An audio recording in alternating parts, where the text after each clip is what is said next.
Thank you very much for your time sir. ये एक फैसले पे मैं चाहता हूँ थोड़ी सी, अभी हम शायद उस्मानी साहब से भी बात कर रहे थे, इस फैसले पे आपका क्या टेक है ये जो आज आया है?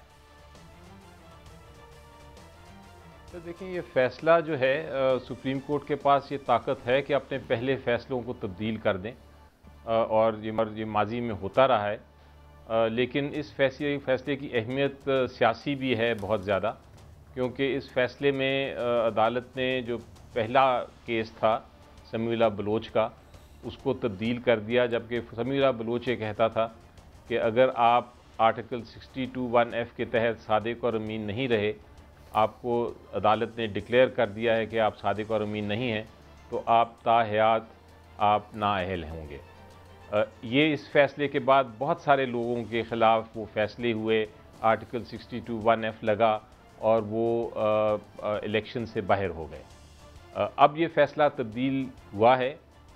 इस फैसले की मंतक ये है, और बल्कि उसका इम्पैक्ट ये है कि जो आर्टिकल 62(1)(f) है वो एक्सिक्यूटरी नहीं है, यानी उस पर अमल दरामद हो ही नहीं सकता।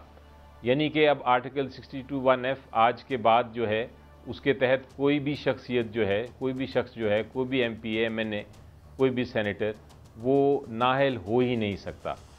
और उसके अलावा जो जिनको सज़ा हो भी चुकी है वो अब नाअहल नहीं रहेंगे, क्योंकि ये आर्टिकल सेल्फ एक्सिक्यूटरी नहीं है, इस पर अमल दरामद नहीं हो सकता। ये सुप्रीम कोर्ट ऑफ पाकिस्तान का सर अली साहब, आपकी मौजूदगी में छोटा सा फैसला चाह रहा हूँ। दो बड़े अहम सवाल हैं, वक्त की कमियाँ। ये बताएं, अमेरिकन प्रेसिडेंट है, उसके पास अगर लंदन सऊदी अरब का कामा निकल आता है, इसका मतलब है उसके खिलाफ भी उस मुल्क में अब कोई कार्रवाई नहीं हो सकती। ये कामा रखना जुर्म नहीं है। जी देखिए, नहीं, वो बेसिकली जो आर्टिकल 62(1)(f) था वो ये कहता था कि आपको अदालत जो है वो फैसला करके तो आपको कह सकती है कि आपने ये गलती की है और इस गलती की वजह से आप सादिक और अमीन नहीं रहे। अब वो अदालत के पास वो हक नहीं रहा। अब 62(1)(f) चूँकि अदालत ने कहा है कि उसको एक्सिक्यूट नहीं किया जा सकता, तो इसका मतलब है बाकी जो 62 जो और 63 में जो प्रोविजंस हैं वो तो लागू हो सकती हैं। अगर आपने कोई जुर्म किया मसलन, और जुर्म मॉरल टर्पिट्यूड का है, तो फिर आपको सज़ा हो सकती है। आपने अगर कोई लोन से डिफ़ॉल्ट किया हुआ है तो आपके खिलाफ नाअहल हो सकते हैं। अच्छा सर, साथ को अमीन ना होना तो जुर्म नहीं है। क्या आप समझते हैं बल्ले का निशान तरीके इंसाफ को मिल जाएगा? एक 12 करोड़ अवाम, एक बड़ी जमात से उसका बल्ले का निशान, उसकी शनाख्त ले लेना, ये भी आईनी है क्या? क्योंकि सुप्रीम कोर्ट ने आपने इस्तदा की थी, गालमन आज लगे, लेकिन उन्होंने इसको अहमियत नहीं दी इतनी। जी देखिए, कल पेशावर हाई कोर्ट में डिवीज़न बेंच के सामने मैं बहस करूंगा, और मुझे यकीन है इंशाल्लाह कि ये बल्ले का निशान मिलेगा। और इसकी ये वजह सिर्फ मेरी ख्वाहिश नहीं है, लेकिन अगर आप आइन देखें तो आइन भी ये कहता है कि बल्ले का निशान नहीं लिया जा सकता। आर्टिकल 17 जो है वो कहता है कि किसी पॉलिटिकल पार्टी से आप इलेक्शन का सिंबल नहीं ले सकते। इलेक्शन एक्ट 2017 कहता है कि इलेक्शन कमीशन ऑफ पाकिस्तान के पास कोई ताकत नहीं है कि वो बल्ले का निशान वापस ले। और जो सुप्रीम कोर्ट और हाई कोर्ट्स की जजमेंट्स हैं, जो फैसले हैं, वो भी ये कहते हैं कि आप किसी पार्टी से, किसी पॉलिटिकल पार्टी से इलेक्शन का सिंबल नहीं ले सकते। आपको याद है बेनज़ीर भुट्टो ने एक केस फाइल किया था, और उन्होंने, मोहतरमा ने जब केस फाइल किया था वो इसलिए किया था कि सिंबल ले लिया गया था पॉलिटिकल पार्टी से। तो अदालत ने कहा था, सुप्रीम कोर्ट ने, कि सिंबल्स जो हैं ये एक बुनियादी हक है एक पॉलिटिकल पार्टी का, किसी सूरत में आप नहीं उसको ले सकते। तो इसलिए मैं आपके प्रोग्राम पे ये कहना चाहूँगा कि मेरी नज़र में इंशाल्लाह ये सिंबल PTI का ही होगा। Wish you all the best जनाब। सेंटर अली ज़फ़र साहब हमारे साथ मौजूद थे, मारूफ कानूनदान हैं।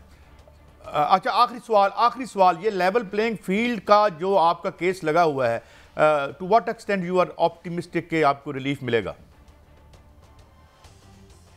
देखिए जी, अभी तक जो मैंने कार्रवाई, इस केस में मैं इन्वॉल्व तो नहीं हूँ, लेकिन जो कार्रवाई मैंने सुनी है उसमें अदालत एक जो पूछ रही है वो ये पूछ रही है कि आप शहादत दें, एविडेंस दें, हमें बताएं कि कौन से डॉक्यूमेंट्स हैं आपके पास जिससे ये ज़ाहिर होता है कि आपको, आपके साथ ज़्यादती हो रही है, आपको लेवल प्लेइंग फील्ड नहीं मिल रही।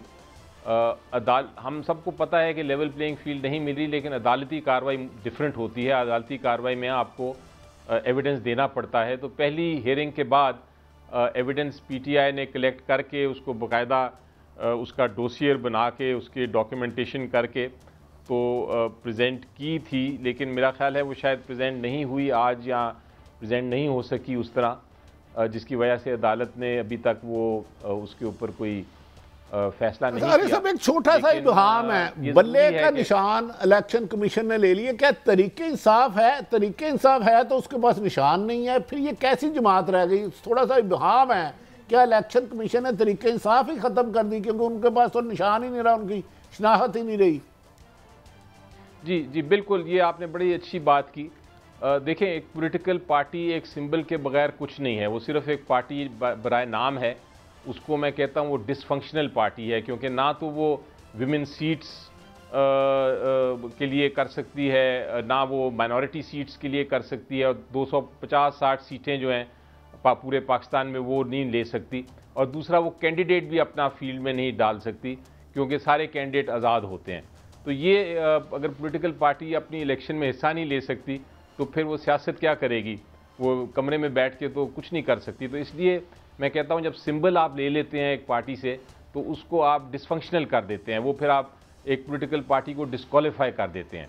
आप इलेक्शन एक्ट को देखें तो डिस्क्वालिफिकेशन जो है एक पॉलिटिकल पार्टी की वो सिर्फ सुप्रीम कोर्ट कर सकता है, कोई इलेक्शन कमीशन नहीं कर सकती, उसको गवर्नमेंट भी नहीं कर सकती, और सिर्फ एक ही ग्राउंड पे कर सकती है एक पार्टी को डिस्क्वालीफाई, अगर वो किसी मुल्क के ख़िलाफ़ काम कर रही हो। यानी अगर कोई ऐसी जमात है जो पाकिस्तान के ख़िलाफ़ काम कर रही हो तो उसको तो आप डिस्क्वालीफाई कर सकते हैं, वो भी सुप्रीम कोर्ट को साबित करके। तो इसको सिंबल लेके एक इनडायरेक्टली आपने वो काम कर दिया जो आप डायरेक्टली नहीं कर सकते थे। इसीलिए मैं कहता हूँ कि ये इतना गैर आइनी काम किया है इलेक्शन कमीशन ने कि इसको तारीख याद रखेगी। जी बड़ी साहब, अच्छा ये बताइएगा कि अगर आप टिकटें को कब फैसला कर रहे हैं, अगर खुदा ना खास्ता अदालत 13 तारीख तक नहीं करती तो फिर तो वक्त गुजर जाएगा, बहुत ज़्यादा डैमेज हो जाएगा आई थिंक। जी बिल्कुल, आप एक तो जहाँ तक कैंडिडेट्स का ताल्लुक है तो फैसला हो गया है, तकरीबन 99% कैंडिडेट्स की लिस्ट तैयार हो गई है और फाइनलाइज हो जाएगी इंशाल्लाह। उसको हम इंतज़ार कर रहे हैं, कल के बाद अनाउंस करेंगे, कल देखते हैं क्या फ़ैसला आता है।